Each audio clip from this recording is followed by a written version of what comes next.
Good evening everybody, मैं सोनू। आप देख रहे हैं मस्ती एकेडमी यूट्यूब चैनल। तो दोस्तों, कल तक मैंने बताया था गोवा और तेलंगाना के बारे में। आज जो है कि मैं किस स्टेट के बारे में बताता हूं, तो ये बता देता हूं कि आज कौन सा स्टेट होगा। आज होगा आंध्र प्रदेश। आज हम किसके बारे में बताएंगे? आंध्र प्रदेश के बारे में बताएंगे कि आंध्र प्रदेश में जो है कि कौन कौन सी चीजें फेमस है और उन जगहों को दिखाएंगे और उनकी विशेषताओं को बताएंगे। तो आप जो है कि बने रहेंगे शुरू से अंत तक। आप क्या है, बने रहेंगे शुरू से अंत तक। देखिए, ध्यान से सुनेंगे कि अगर किसी के साथ क्या है, अगर किसी के साथ जो है कि आप टाइम इन्वेस्ट कर रहे हैं, अगर आप जो है कि किसी के साथ टाइम इन्वेस्ट करने से अच्छा है कि अपने सपने को, किसको, अपने सपने को पूरा करने में वही टाइम को इन्वेस्ट करें। हाँ, एक बात और कि अगर आपके जिंदगी में अगर कोई ताना देता है, क्या देता है, अगर आपके जिंदगी में कोई ताना देता है तो आप उसको पलट करके जो है कि जवाब ना दें और अपने जिंदगी में इतना बड़ा औकात वाला और जो है कि इतना बड़े पैसा वाला बनकर दिखाएं कि उसके खानदान में आपसे बड़े औकात वाला और आपसे बड़े पैसा वाला कोई ना हो। तो देखिए, एक बात और, दौलत जो है ना वो विरासत से मिलती है। दौलत जो है वो विरासत से मिलती है, लेकिन पहचान जो है कि अपने दम पर बनानी पड़ती है। तो बनाना है पहचान, तो बनाकर दिखाइए। आज जो है कि हम किसके बारे में बताने जा रहे हैं? आंध्र प्रदेश के बारे में, कि आंध्र प्रदेश में कौन कौन सी चीजें फेमस है और उनकी विशेषताओं को बताएंगे। तो देखिए कि आंध्र प्रदेश, सबसे पहले मैं आपको दिखाऊंगा कि भारत के नक्शे में जो है कि आंध्र प्रदेश जो है ना वो कहां पर है। तो आप ध्यान से देखेंगे और वीडियो को बिना स्किप किए देखेंगे, आपको 100% समझ में आएगा। अगर आप शुरू से देख रहे होंगे तो आपको जो है कि इंडियन मैप जो है कि जल्द ही कंप्लीट होने वाला है। इसके बाद जो है कि नया बैच आएगा और वो जो होगा बायोलॉजी का होगा। किसका होगा? बायोलॉजी के बारे में होगा। तो चलिए आज हम दिखाते हैं कि आंध्र प्रदेश के बारे में। तो सबसे पहले मैं हेडिंग डाल देता हूं आंध्र प्रदेश का। देखिए, ये रहा आंध्र प्रदेश। क्या रहा? आंध्र प्रदेश। तो देखिए, हम सबसे पहले आपको भारत के नक्शे में दिखा देता हूं कि आंध्र प्रदेश जो है ना वो कहां पर है। तो देखिए, मुझे उम्मीद है कि आप लोग भी जो है कि भारत का नक्शा सिंपल सा बना लेंगे और अंदाजा लगा लेंगे कि कहां पर जो है ना कि आंध्र प्रदेश का एरिया है। चलिए देखिए, ये मैं भारत का नक्शा इसलिए बना देता हूं ताकि आपको जो है कि अंदाजा लग सके। आप तो आंध्र प्रदेश के बारे में जान जाएंगे, लेकिन ये नहीं अंदाजा होगा कि आंध्र प्रदेश जो है ना भारत में कहां पर है। तो देखिए, इससे आपको मैं अंदाजा लगा देता हूं कि आंध्र प्रदेश जो है वो भारत में कहां पर है। तो देखिए, ये रहा भारत का नक्शा सिंपल सा। नजदीक होने की वजह से जो है कि उतना अच्छा से नहीं बना पाया हूं, लेकिन आप देखिए कि हम जो है कि यहां पर कल तक बताए थे, यहां पर आपने महाराष्ट्र देखा था। कौन सा एरिया था? महाराष्ट्र था। महाराष्ट्र से नीचे आपने देखा था गोवा और इस साइड में था तेलंगाना। इस साइड में कौन सा था? तेलंगाना था। लेकिन हमने बताया था कि इस साइड में, यानी कि इधर से पतला आता है और इस साइड की ओर आकर के चौड़ा हो जाता है। तो ये रहा हमारा आंध्र प्रदेश का एरिया। किसका एरिया है? यही है आंध्र प्रदेश। कौन सा है? आंध्र प्रदेश। कौन सा है? आंध्र प्रदेश। तो देखिए, यही भारत में आप देखेंगे, इसके नीचे देखेंगे तो आपको मिलेगा तमिलनाडु, यानी चेन्नई मिलेगा। इसके नीचे कौन सा मिलेगा? चेन्नई। देखिए, आंध्र प्रदेश में अगर आप यहां पर देख रहे हैं श्रीहरिकोटा, यहीं पे आपको मिलेगा पुलिकट झील। मैं दिखाऊंगा बड़ा सा नक्शा बना करके उसमें आपको। तो देखिए, यहां पर आपको देखेंगे तो, और जो है कि चेन्नई यानी कि तमिलनाडु और श्रीहरिकोटा के बीच का जो डिस्टेंस है ना महज 80 किलोमीटर है। कितना है? अगर आप यहां से, यानी आंध्र प्रदेश में आप जो है आंध्र प्रदेश में श्रीहरिकोटा पहुंच चुके हैं और वहां से आप जाना चाहते हैं चेन्नई यानी कि तमिलनाडु, तो आपको जो है कि महज 80 किलोमीटर जाना है। कितना जाना है? 80 किलोमीटर। तो देखिए, अब जो है कि आपको मैं एक बड़ा सा, किसका नक्शा? आंध्र प्रदेश का नक्शा, और उसमें आपको दिखाऊंगा कि कौन कौन सी पर्वत है। उसमें बेसिन को भी बताऊंगा कि कौन सी बेसिन है। नदियों को भी दिखाऊंगा कि कौन सी नदी जो है कि किधर से आती है, और जो है कि उसमें जो है कि बेसिन को भी बताया जाएगा। द्रोणी किसको कहा जाता है, बेसिन किसको कहा जाता है, ये भी बताऊंगा। तो चलिए, अब मुझे उम्मीद है कि आपको जो है कि ये आइडिया लग गया होगा कि भारत के नक्शे में जो आंध्र प्रदेश है वो कहां पर है। तो चलिए इसको मिटा दूं। चलिए मिटा देते हैं। अगर नोट डाउन नहीं किए हैं तो वीडियो को पॉज करके स्क्रीनशॉट ले लेंगे। चलिए मिटा देते हैं इसको।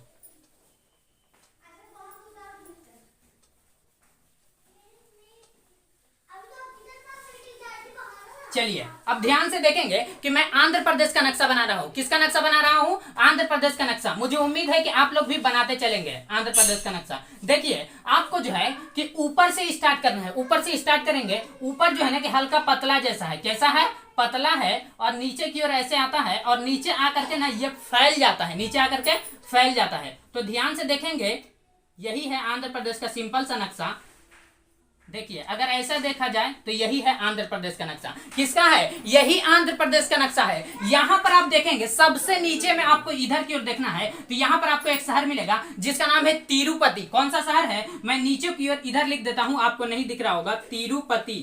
तिरुपति देखिए कि तिरुपति जो है ना ये किस लिए फेमस है? यहाँ मंदिर है। यहाँ क्या है? मंदिर है। यहाँ वेंकटेश्वर मंदिर है। देखिए वेंकटेश्वर आप बोल रहे हैं तो वह आ रहा है कि नहीं आ रहा? बिल्कुल आ रहा है। तो देखिए कि तिरुपति में वेंकटेश्वर मंदिर है और वेंकटेश्वर बोलते वक्त वह आ रहा है, तो सवाल ये भी तो पूछेगा कि तिरुपति में वेंकटेश्वर मंदिर जो है कि किस भगवान का है? तो वो विष्णु भगवान का है। किसका है? विष्णु। तो देखिए आपने बोला कि वह से वेंकटेश्वर और वह से विष्णु, वह से वेंकटेश्वर वह से विष्णु, आपको याद करने में आसानी होगा कि दोनों जो है कि वह से है, दोनों क्या है? वह से है। इसीलिए आपको याद करने में आसानी होगा कि तिरुपति में कौन सा मंदिर है? तो तिरुपति में आपको मंदिर याद रखना है वेंकटेश्वर मंदिर। कौन सा मंदिर है? वेंकटेश्वर मंदिर है, जो कि विष्णु भगवान का है। कौन सा भगवान का है? विष्णु भगवान का। अब देखिए अब आपको जो है ना कि ये तिरुपति छोड़ करके अब आपको जो है कि समुद्र के किनारे किनारे ही चलना है, यानी कि घाट घाट ही चलना है। घाट किसको कहा जाता है ये भी मैं बताऊंगा। तो देखिए और बीच किसको यानी किनारा किसको कहा जाता है? देखिए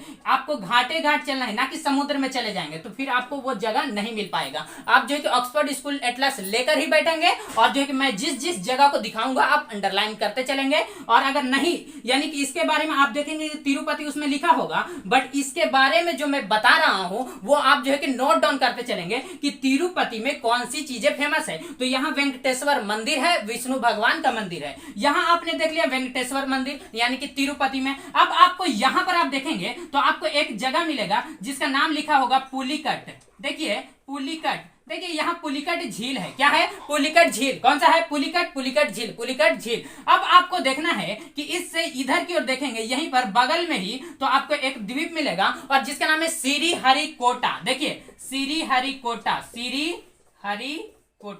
देखिए अगर कोटा केवल बोलेंगे ना तो वो आपका राजस्थान में है। कहाँ है? राजस्थान में है। कोटा अगर केवल बोला जाए तो राजस्थान में, लेकिन यहाँ क्या है? आंध्र प्रदेश में आपका है श्रीहरिकोटा। देखिए श्रीहरिकोटा यहाँ जो है ना कि इसरो का प्रक्षेपण केंद्र है। अब देखिए आपको हमने सिंपल सा बोल दिया कि इसरो का प्रक्षेपण केंद्र, इसका मतलब क्या हो रहा है ये समझ में ही नहीं आया कि हम तो जान गए कि श्रीहरिकोटा जो है ये इसरो का प्रक्षेपण केंद्र के लिए फेमस है। देखिए समझिएगा कि इसरो का, सबसे पहले समझिए कि इसरो का मतलब क्या होता है। देखिए इसरो का फुल फॉर्म होता है इंडियन स्पेस रिसर्च ऑर्गेनाइजेशन। मैं यहां पर लिख देता हूं इंडियन स्पेस रिसर्च ऑर्गेनाइजेशन। तो देखिए ये रहा, क्या है कि इसरो का फुल फॉर्म होता है Indian space research organisation. Indian space research organisation, Indian space research organisation. तो देखिए इसरो का मतलब होता है कि इंडियन स्पेस रिसर्च ऑर्गेनाइजेशन। अब देखिए कि मैंने बताया कि श्रीहरिकोटा में जो है कि इसरो का प्रक्षेपण केंद्र है। देखिए प्रक्षेपण केंद्र का मतलब आप समझिए कि यहाँ जो है ना कि रॉकेट को लॉन्च किया जाता है, यहाँ से रॉकेट को लॉन्च किया जाता है इसरो में, यानी श्रीहरिकोटा, आंध्र प्रदेश के श्रीहरिकोटा से जो है कि रॉकेट लॉन्च किया जाता है। क्या किया जाता है? रॉकेट को लॉन्च किया जाता है। तो आपको याद हो गया होगा कि तिरुपति में वेंकटेश्वर मंदिर है विष्णु भगवान का, और पुलिकट झील के इसके नजदीक में ही आपको एक द्वीप मिलेगा जिसका नाम है श्रीहरिकोटा। कौन सा है? श्रीहरिकोटा। तो श्रीहरिकोटा जो है कि इसरो का क्या है? प्रक्षेपण केंद्र। इसरो का प्रक्षेपण केंद्र, इसरो का क्या है? प्रक्षेपण केंद्र है। अब आपको ध्यान से देखना है, देखिए आप घाट घाट ही चलेंगे। क्या चलेंगे? घाट के किनारे ही चलेंगे। तो आपको इस साइड की ओर देखेंगे तो यहां पर आपको मिलेगा, देखिए यहां, अब देखिए अब आपको यहां देखना है। कहां पर आप देखेंगे? यहां पर देखेंगे। तो देखिए यहां पर आपको मिलेगा एक शहर जिसका नाम है पुडुचेरी। कौन सा है? पांडिचेरी, पुडुचेरी भी लिखता है, पुडुचेरी। देखिए पांडिचेरी भी लिखता है, पुडुचेरी भी लिखता है। अब देखिए आपको जो है कि घाट घाट ही चलना है और ऊपर की ओर बढ़ेंगे तो आपको यहां पर मिलेगा विशाखापट्टनम। क्या मिलेगा? विशाखापट्टनम, विशाखापट्टनम। देखिए विशाखापट्टनम किस लिए फेमस है? भारत का सबसे गहरा बंदरगाह, भारत का सबसे गहरा बंदरगाह। अगर सवाल पूछे कि सबसे गहरा बंदरगाह तो वो है विशाखापट्टनम में। विशाखापट्टनम में वह कौन सा बंदरगाह है जो सबसे गहरा बंदरगाह है? तो वो बंदरगाह कहाँ है? विशाखापट्टनम। आंध्र प्रदेश के विशाखापट्टनम में सबसे गहरा बंदरगाह है और यह जो है ना ये सुरक्षित भी है। किससे? देखिए इसके अपोजिट में अगर आप देखेंगे ना तो डॉल्फिन नोच पहाड़ी है। कौन सी पहाड़ी है? इसके अगर आप अपोजिट में में देखेंगे तो देखिए कि डॉल्फिन नोच पहाड़ी से ये क्या है, सुरक्षित है, बहुत ही ज्यादा सुरक्षित है। आंध्र प्रदेश का जो विशाखापट्टनम का जो बंदरगाह है, ये डॉल्फिन नोच जो पहाड़ है ना, उससे बहुत ही सुरक्षित है कि जब ज्यादा ही ये समुद्र में क्या आता है, भूकंप वगैरह आते रहता है, सुनामी आता है, तो उससे क्या रहता है, ये आंध्र प्रदेश का जो है विशाखापट्टनम का जो बंदरगाह है ये सुरक्षित है। देखिए मैं ये भी बताऊंगा, जब पूरे भारत के स्टेट के बारे में बता दूंगा कि उसकी विशेषताओं को जब मैं खत्म कर दूंगा, उसके बाद में बताऊंगा कि पूरे सी पोर्ट यानी बंदरगाह पूरे भारत में कितने जगहों पर वर्तमान समय में बंदरगाह है, और उस जगह को अभी तो आप देख रहे हैं कि अभी आपने देखा कि आंध्र प्रदेश में सबसे गहरा बंदरगाह है, लेकिन जब मैं पूरे भारत का बताऊंगा बंदरगाह के बारे में, तो देखिए अब आप यहाँ पर आप देखेंगे, आपको आइडिया लग गया होगा कि यह है पुडुचेरी। कौन सा है, पुडुचेरी है। और यहाँ पर आपने देखा कि विशाखापट्टनम, यहाँ पे कौन सा है, विशाखापट्टनम, सबसे गहरा बंदरगाह विशाखापट्टनम का, विशाखापट्टनम का सबसे गहरा बंदरगाह विशाखापट्टनम। अब देखिए यहाँ पर आपको नीचे की ओर देखना है, तो यहाँ पर आपको मिलेगा जिसका नाम है राजमुंदरी। कौन सा है, देखिए जगह का नाम है राजमुंदरी, मैं यहाँ पर लिख देता हूं राजमुंदरी। देखिए ये जो राजमुंदरी है ना, ये किस लिए फेमस है, तो ध्यान से सुनेंगे कि राजमुंदरी जो है ये किस लिए फेमस है, तंबाकू के लिए। किस लिए, तंबाकू के लिए। देखिए तंबाकू में जो होता है कि खैनी, गुटखा, बीड़ी, सिगरेट ये सब आता है, तो राजमुंदरी जो है ना ये तंबाकू के लिए फेमस है। किसके लिए, तंबाकू के लिए। राजमुंदरी तंबाकू के लिए। राजमुंदरी किसके लिए फेमस है, तंबाकू के लिए फेमस है। राजमुंदरी किसके लिए फेमस है, तंबाकू के लिए फेमस है। राजमुंदरी तंबाकू के लिए। रिपीट कीजिएगा कि तिरुपति जो है ये किस लिए, वेंकटेश्वर जो है कि विष्णु भगवान का मंदिर है। पुलिकट झील, यहाँ पर आपने देखा श्रीहरिकोटा, श्रीहरिकोटा जो है कि इसरो का प्रक्षेपण केंद्र, इसरो का प्रक्षेपण केंद्र। और विशाखापट्टनम आपने देखा कि विशाखापट्टनम, कौन सा देखा, विशाखापट्टनम सबसे गहरा बंदरगाह, सबसे गहरा बंदरगाह। और ये जो है कि सुरक्षित है किस पहाड़ी से, डॉल्फिन नोच पहाड़ी से। कौन सी पहाड़ी से, डॉल्फिन नोच पहाड़ी से। ज्यादा ऊंचा नहीं है, काफी नीचा ही है, तो डॉल्फिन नोच पहाड़ी से ये क्या है, सुरक्षित है। कौन सा बंदरगाह, विशाखापट्टनम बंदरगाह। देखिए आप यहां पर देखा कि राजमुंदरी, राजमुंदरी जो है ये हमने क्या बताया कि राजमुंदरी जो है ये किस लिए क्या है, देखिए ये रहा राजमुंदरी। तो राजमुंदरी में जो है ना कि ये किस लिए फेमस है, तंबाकू अनुसंधान केंद्र। यानी कि तंबाकू अनुसंधान केंद्र में मैंने बताया कि तंबाकू में खैनी, बीड़ी, गुटखा, सिगरेट ये सब हो सकता है। तो राजमुंदरी जो है ना ये किस लिए फेमस है, राजमुंदरी जो है किस लिए फेमस है, फटाफट से बताइए कि राजमुंदरी जो है कि ये तंबाकू अनुसंधान केंद्र है। अब देखिए अब आपको राजमुंदरी से जो है ना कि इस साइड क्यों आना है, 2 इंच नीचे आएंगे और यहां पर आप देखेंगे सेम आपको जो है कि राजमुंदरी से ही देखना है, और तिरछा इधर की ओर देखेंगे तो यहां पर आपको एक शहर मिलेगा, यहां पर आपको एक शहर मिलेगा, यहां पर आपको एक शहर मिलेगा जिसका नाम है विजयवाड़ा। कौन सा है, विजयवाड़ा, विजयवाड़ा। तो विजयवाड़ा हमने बताया कि विजयवाड़ा औद्योगिक क्षेत्र है। विजयवाड़ा क्या है, औद्योगिक क्षेत्र है। और देखिए विशाखापट्टनम जो है ये भी औद्योगिक क्षेत्र है, और साथ ही साथ कि ये सबसे गहरा बंदरगाह है। और ये सुरक्षित किससे है, आपने देखा कि ये सुरक्षित जो है किससे सुरक्षित है, कौन सी पहाड़ी है, डॉल्फिन नोच पहाड़ी है। ये डॉल्फिन नोच पहाड़ी से ये सुरक्षित है। अब देखिए अब आपको जो है ना कि विजयवाड़ा से छोड़ करके अब आपको मछलीपट्टनम पर चले जाइए। कहां जाइए, मछलीपट्टनम। और मछलीपट्टनम से आप सीधा देखिएगा तो यहां पर आपको एक शहर मिलेगा, एक डिस्ट्रिक्ट मिलेगा, और उस डिस्ट्रिक्ट का नाम है गुंटूर। देखिए मैं यहां पर नीचे लिख देता हूं गुंटूर। क्या है, गुंटूर डिस्ट्रिक्ट है। देखिए गुंटूर ये किस लिए फेमस है, तो ध्यान से सुनिएगा कि ये जो हमारा जो आंध्र प्रदेश है वो आंध्र प्रदेश की राजधानी अमरावती है, लेकिन ध्यान से देखेंगे कि गुंटूर डिस्ट्रिक्ट के अंदर अमरावती आता है, और अमरावती ये पूरे स्टेट की राजधानी है। यहीं पर आपको लिखा हुआ मिलेगा अमरावती। क्या मिलेगा, अमरावती। तो देखिए कि अमरावती जो है ना ये पूरे राज्य की, ये पूरे स्टेट की क्या है, राजधानी है। अब देखिए अब यहां पर आप देखेंगे तो आपको मिलेगा कुर्नूल। क्या मिलेगा, कुर्नूल मिलेगा। देखिए ऐसे मिलेगा, तो ये रहा। देखिए ये जो है ना ये राजनीतिक राजधानी है। इससे पहले जो राजधानी थी वो राजनीतिक राजधानी कुन्नूर थी। तो देखिए आपने देखा कि गुंटूर, तो गुंटूर में आता है अमरावती, गुंटूर डिस्ट्रिक्ट के अंदर अमरावती आता है, और अमरावती जो है ना ये पूरे स्टेट की राजधानी है। अमरावती क्या है, ये पूरे स्टेट की राजधानी है। तो देखिए मुझे उम्मीद है कि आपको जो है कि आंध्र प्रदेश के बारे में लगभग जितने मैंने विशेषताओं को बताया कि कौन कौन सी चीजें फेमस है उसको आइडिया लग गया होगा। तो आप जो है कि अगर इसको नोट डाउन कर लिए तो अच्छी बात है, और नहीं तो वीडियो को पॉज कर करके आप स्क्रीनशॉट ले लें। आप क्या कर लें, स्क्रीनशॉट ले लें, क्योंकि इसके बाद जो है कि मैं पर्वत को दिखाऊंगा, नदी को दिखाऊंगा, और दिखाऊंगा द्रोणी या बेसिन को बताऊंगा कि कौन सी यहाँ बेसिन है, कौन सी द्रोणी है, और बेसिन या द्रोणी कहा किसको जाता है ये भी बताऊंगा। तो चलिए मुझे उम्मीद है कि आप कर लिए होंगे। इसको मिटा दूं, चलिए अब हम इसको मिटा देते हैं।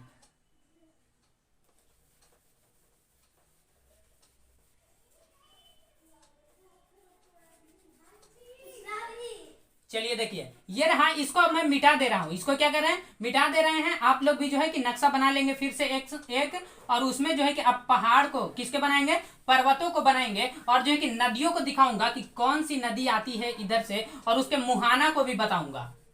देखिए चलिए हो गया। आप देखिए फिर से ये नक्शा हो गया। चलिए देखिए अब आप देखेंगे यहां पर सेंटर में आप देखेंगे तो आपको एक पर्वत मिलेगा। आप फिजिकल नक्शा खोलिए, आप जो है कि पॉलिटिकल नक्शा में नहीं, अगर आप पॉलिटिकल में देखेंगे तो आपको जो है कि नहीं मिलेगा कि वहां कौन सी पर्वत है, और ना ही पर्वत का नाम मिलेगा, सिर्फ और सिर्फ उसमें जगह दिया रहता है। आप जो है कि इस साइड में आपको मिलेगा, जैसे देखिए ये रहा बुक, और बुक के इस साइड में देखेंगे तो आपको पॉलिटिकल मिलेगा, और इस साइड देखेंगे तो आपको मिलेगा फिजिकल मिलेगा। क्या मिलेगा, फिजिकल मिलेगा। तो आपको पॉलिटिकल में नहीं बल्कि आपको फिजिकल में देखना है कि यहां पर आप देखेंगे तो आपको एक पर्वत मिलेगा, और उस पर्वत का नाम होगा नल्ला मला। देखिए उसमें नल्ला मला लिखा होगा, लेकिन आपको ध्यान रखना है कि नल्ला मलाई पर्वत, कौन सी पर्वत है, नल्ला मलाई की पहाड़ी, नल्ला मलाई की पहाड़ी। तो देखिए आपको देखना है कि यहाँ जो आंध्र प्रदेश में जो पहाड़ी है वो नल्ला मलाई की पहाड़ी है। किसकी पहाड़ी है, नल्ला मलाई की पहाड़ी है। अब देखिए अब आप इस साइड की ओर देखेंगे तो इधर से एक नदी आती है, इधर से एक नदी आती है। आप फिजिकल नक्शा और पॉलिटिकल नक्शा दोनों में देखेंगे तो यहाँ पर आपको लिखा हुआ मिलेगा,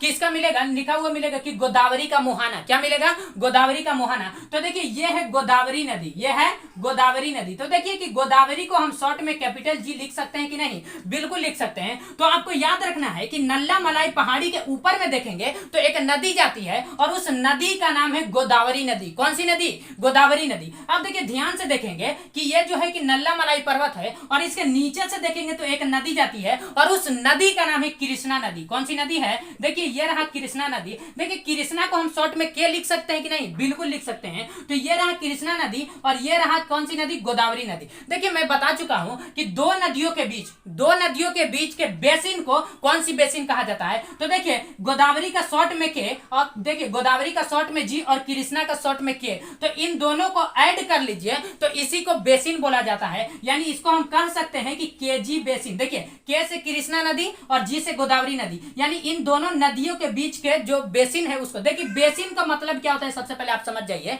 कि बेसिन किसको कहा जाता है। देखिए जिस नदी तंत्र द्वारा, देखिए नदी तंत्र का मतलब क्या होता है, सबसे पहले आप वो समझिए कि नदी तंत्र का मतलब होता है, जैसे देखिए कि यह हमारे माता पिता यानी कि पेरेंट्स हो गए, और पेरेंट्स के जितने भी बच्चे हैं ना उन बच्चों को मिला करके फैमिली कहा जाता है। क्या कहा जाता है, फैमिली। तो उसी प्रकार से आप समझिए कि नदी, जैसे मान लीजिए कि ये बड़ा सा एक नदी है, कौन सी नदी है, मान लीजिए गंगा, और गंगा की सहायक है यमुना नदी, और जो है कि ऊपर से आता है बहुत सी नदी है, ब्रह्मपुत्रा के भी सहायक है। तो इन सब जो सहायक को मिला करके हम बोलते हैं ना, उसी को तंत्र कहा जाता है। क्या कहा जाता है, तंत्र कहा जाता है। यानी इन सबको मिला के अगर बोलेंगे तो वो नदी तंत्र होता है। क्या होता है, नदी तंत्र। तो देखिए कि इन दोनों नदियों के बीच जो हम बता रहे हैं, तो इन दोनों नदियों के ये होगा केजी, और बेसिन का मतलब बताते हैं कि जहां तक सिंचाई का कार्य किया जाता है। जैसे मान लीजिए कि यह एक नदी है, और इस नदी से हम जहां तक, जितना दूर तक इस नदी के माध्यम से हम जब सिंचाई करेंगे ना हम अपने खेतों में, यानी कि पानी का हम इस्तेमाल करेंगे इस नदी द्वारा, तो उसी को सिंचाई, तो उसी को हम क्या कहते हैं, बेसिन कहते हैं, और उसी को द्रोणी भी कहा जाता है। तो इसको हम केजी बेसिन या केजी द्रोणी कहते हैं। देखिए केजी